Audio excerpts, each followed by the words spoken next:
got to ask the question, is there any chance, but I want to word this exactly the way I was asked, is there any chance that Gaethje and Dustin will lead to a world title fight? Or is that specifically reserved for the winner of Oliveira and Dariush? If you're looking for intent, it is specifically reserved for Oliveira and Dariush. That is the intent. All the way down to the fact that if we're going to get two absolute contenders, two hammers, two former champions, in Dustin and Justin, we're going to put them in there again, it's got to be for something. And since we know it's not going to be for a title fight chance, it's really hard to justify the bludgeoning that's about to take place. So they even created another championship, right? They made it worse. Something special. But I would just offer that as evidence that no, intent-wise, this is not being looked at to potentially be number one. But of course, if something were to happen,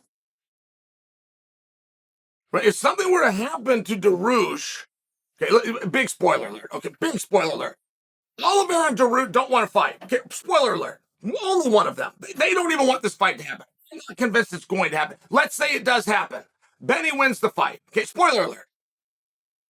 Islam is not in the gym training right now for Oliveira, and he's training for Dariush. He's only training for Dariush.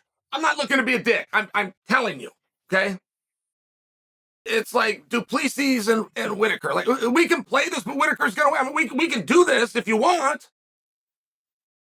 But after Benny beats Oliveira, should something happen, and it could be a lot of things. It could be a passport issue. I mean, there's a lot of things that have to come around for you to have a world title fight.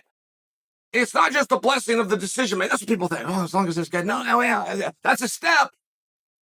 And there's a number of things. And sure, I think that the winner of Dustin versus Justin could very well be looked at as the next best thing.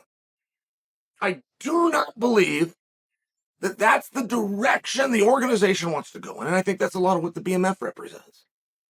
It's an honor. It's a respect. But there is a need. There is a need for the business to always be looking to the future. And there's few things that are more important when you're doing that than shelf life. If you think two guys are equal and they're close, and I don't really know what to do, and yeah, they both, I only got room on my roster for one, right? I'm making a hypothetical example. I can only keep one of these. They're both, I like them both there. I can only keep one. You're just going to look at shelf life. That is how that decision will be made. It won't be who you look like more or what they've done in the past. If one guy is 35 and the other is 25, there's not an actual game going on here. The 35-year-old's out, 25 years old, and he's got a decade more on him, at least in theory, right? It's a very important thing. And I only tell you that because no matter how good Dustin and Justin are, you will do anything you can to find somebody else to fight for the belt. Just to give the opportunity to somebody else, to a new era, to a new generation, to a new group of guys.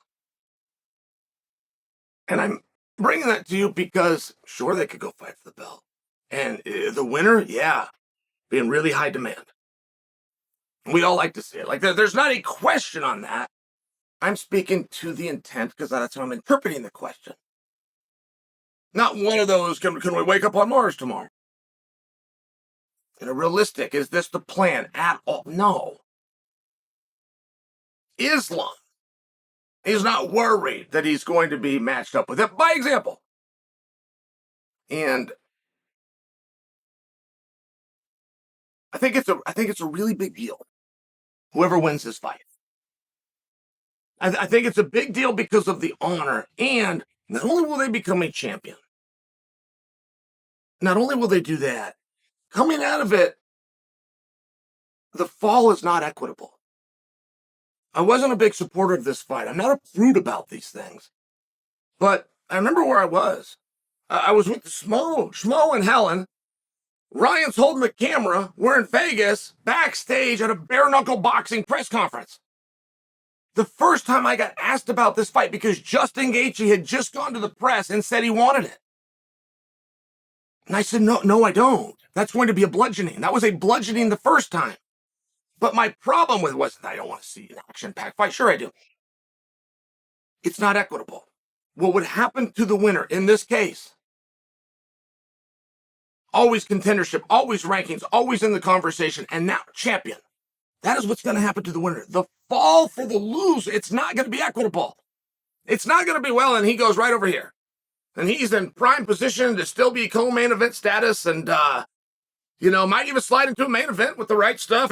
No, it doesn't work that he's gone. He is gone.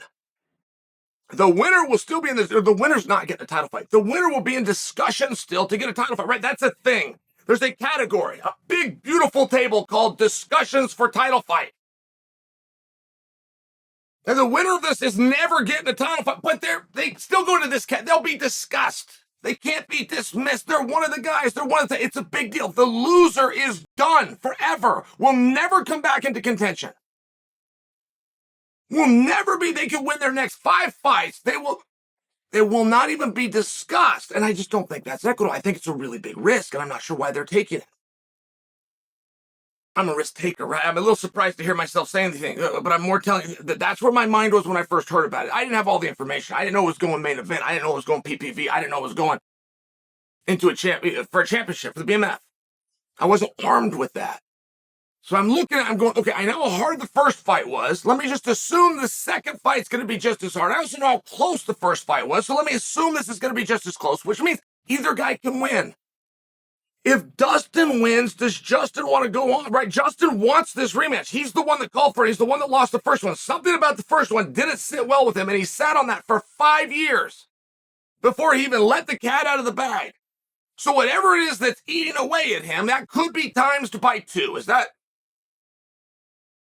something he wants? And the other side of it is if he wins. If Justin goes back into one of the most brutal fights that has ever taken place and he rematches that fight, difference being that one that I'm first referencing was 3 rounds. This one's going to be 5. So if we have any reasonable expectation, this is going to be a bludgeoning times 70%. Let's say that he wins. We're even. It's one apiece. I mean, what do you do then? I'm just asking the question. I'm just asking, what do you do then?